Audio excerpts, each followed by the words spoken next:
So, you're probably noticing that this is a new filming location. That's because I recently moved to a new apartment, and I'm not quite sure, because I've never filmed in here before, I'm not sure if this is the best spot in terms of lighting and sound quality, so don't be surprised in the next few videos if I'll be moving around just trying to find the best spot. And I apologize in advance if I happen to right now choose a place where it's, I think it might be a bit echoey. It definitely sounds like that to me, but so I apologize in advance. Like, I'm figuring this stuff out as I move forward, as I'm making it up as I go along, basically. I also want to greatly thank all of my new subscribers. My subscriber count has been going up slowly but steadily the whole winter and beyond. So, grateful for that. Thank you very much. Anyway, so let's talk about racial injustice.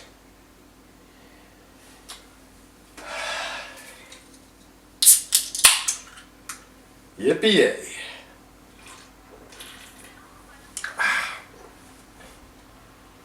So last week, there was I don't think convict is the right word, a prisoner. So somebody that had been in police custody because of his involvement in a rather violent assault. But anyway, he escaped from a courthouse last week and was wanted by police for 2 or 3 days. And he was wanted, and the police did not outright say that he was dangerous, but they sort of heavily implied it, so to speak. They didn't actually use the words dangerous fugitive, but they implied it very heavily.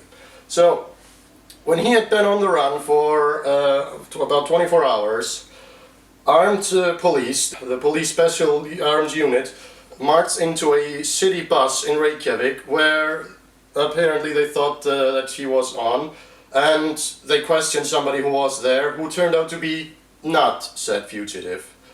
And then a day passes and the police get a call for a possible sighting of this suspect, and they go and check out this possible suspect. Turns out it is not the fugitive, but it is in fact the same guy again, the same innocent guy.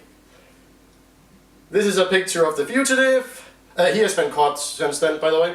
And this is the photo of the person who was not the fugitive.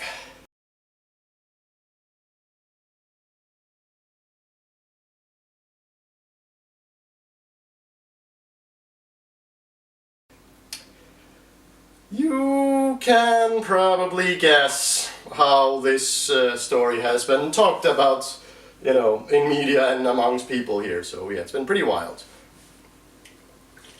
And then there was another story. So this was about a month ago. There was the annual Farmers Association gathering, and while there, the Minister of Infrastructure, Sigurður Ingi Jóhannsson, who I mentioned before in my political videos, now, by the way, I usually refer to him as Minister of Transportation and Local Government, but he has a very long title, but now everybody says Minister of Infrastructure, so, but anyway, it's this guy.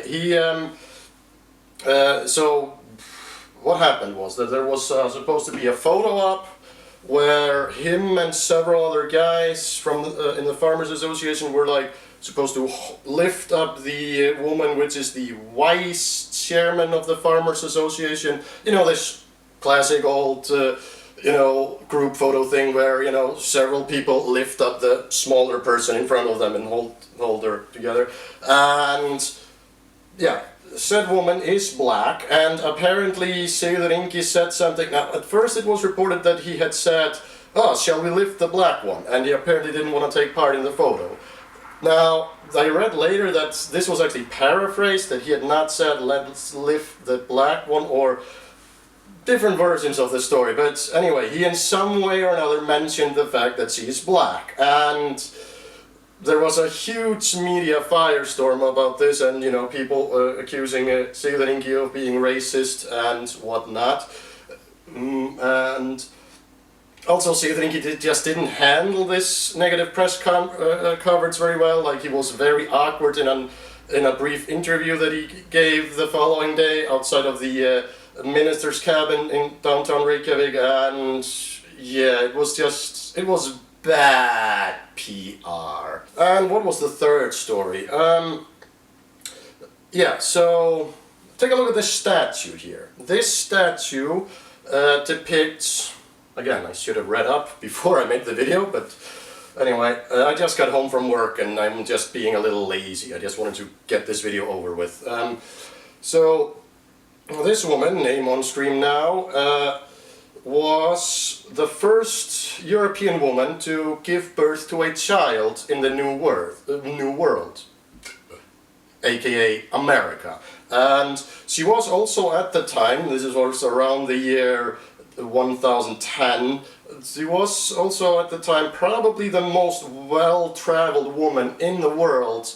I don't know if it was in all of world history up to this point or just at this point in history. She had traveled to Constantinople, up the Volga to Russia, throughout the Eystrasalts, Baltic, and yeah, all the way to Greenland and North America.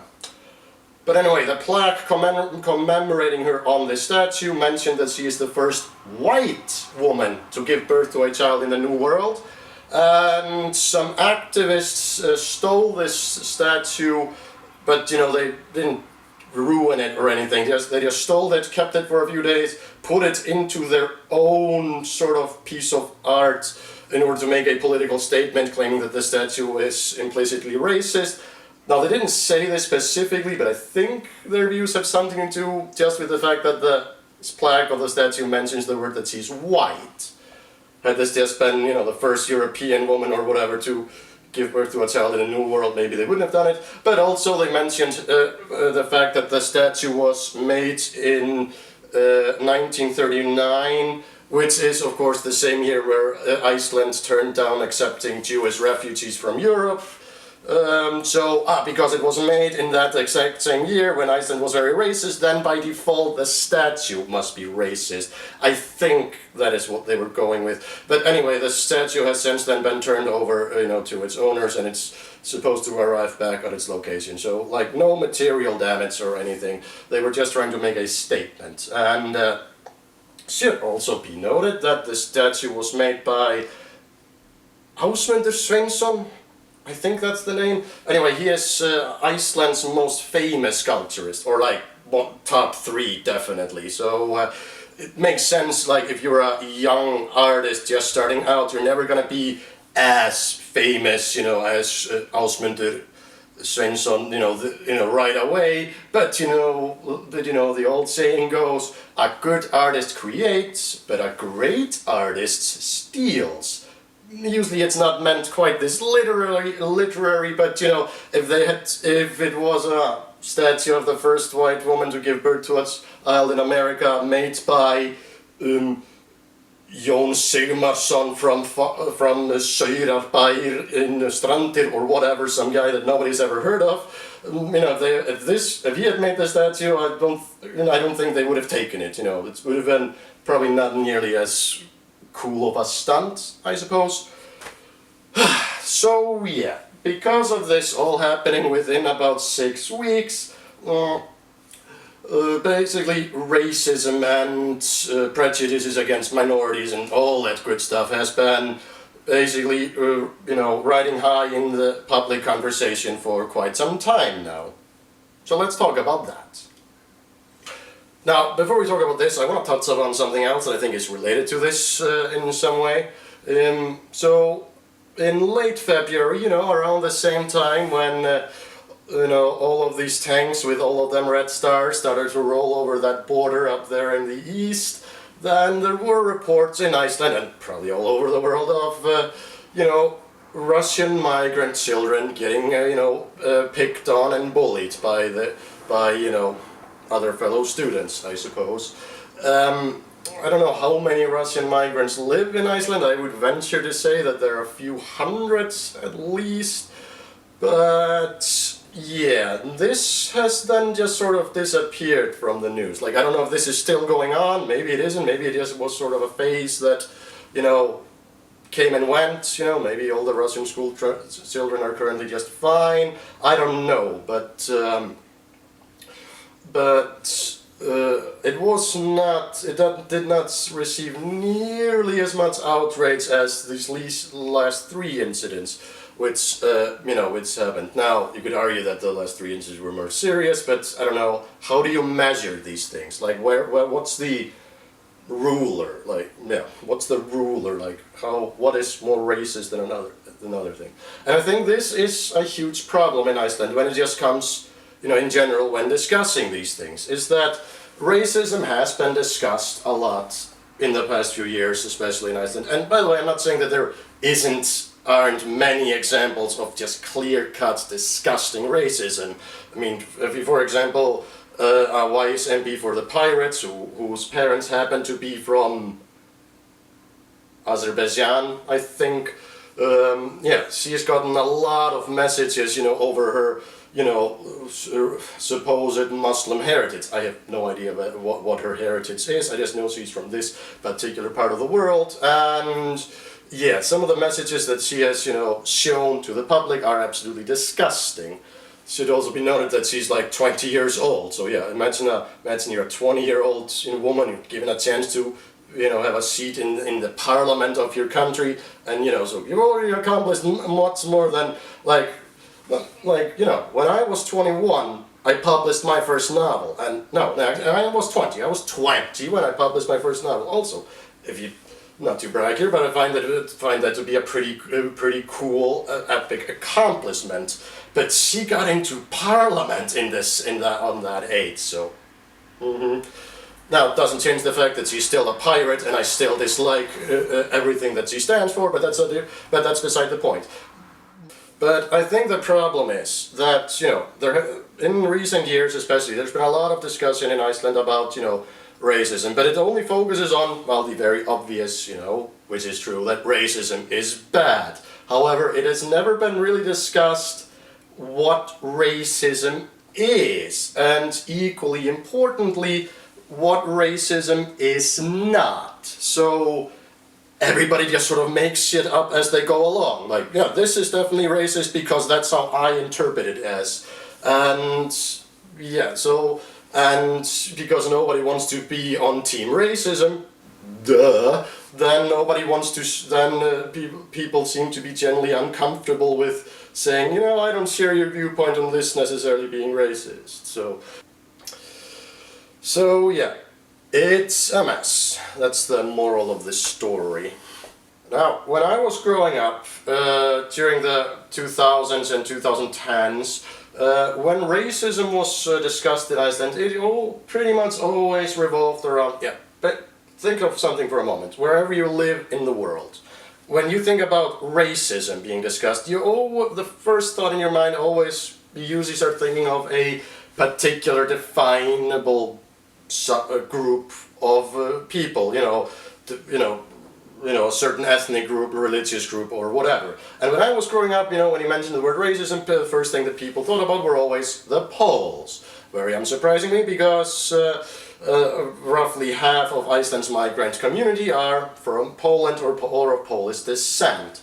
So currently the population of Iceland stands at 370,000 people, and there are roughly 55,000 I don't know if this number 55,000, if it includes only like foreign-born nationals, or if it also includes like foreigners that have residency status but are not, don't have citizenship. So I don't know where it all, but this number definitely does include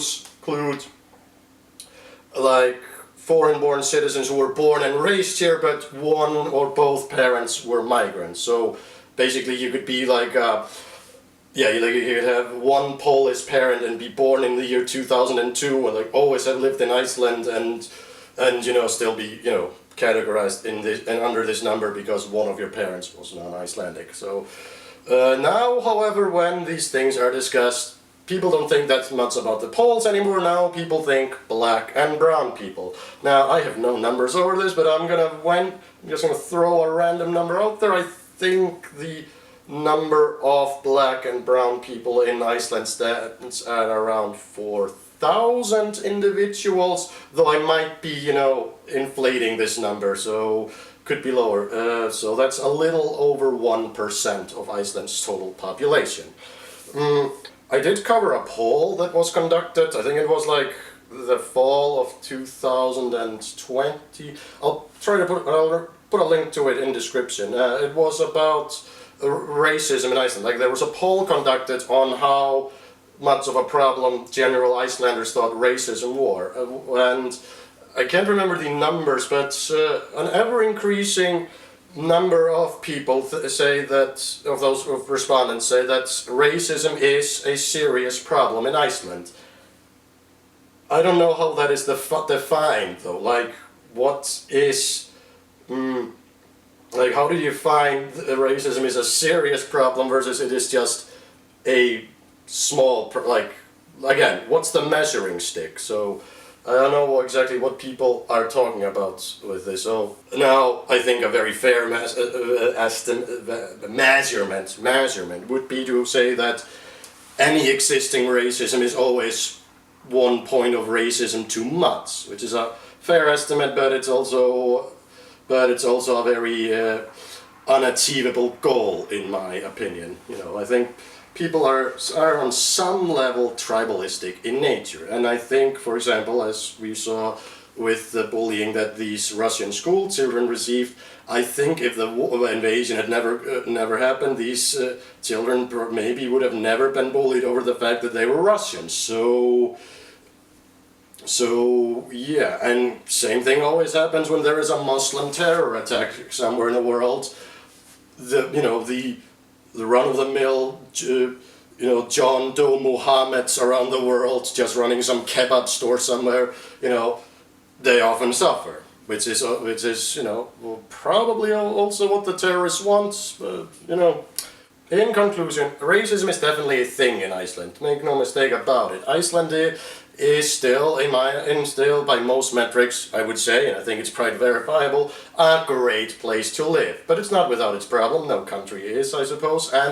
But yeah, I think a big problem with this is that these things aren't being discussed in a very serious, in a very critiqueive, I don't know if that's a word, it is a word, I made it, here it is, critiqueive, gagnrýnin, way. And because of that, it's just a lot of yelling. Yeah, nobody wants racism. Yeah, I got that. But what is racism and what is not racism? This is a discussion that we need to have in this country, and sooner would be better than later. Anyway, thank you so much for watching. I hope you found this video interesting. I hope it's not too echoey or too dark or too bright or whatever. Like I said, I'm figuring this stuff out with my new apartment. And and if you want to see a video where I talk about Icelandic slur words, that's pretty funny. I'll also put that in the description, because why the hell not? It's fun. Let's have some fun. I'll see you around. Thank you very much.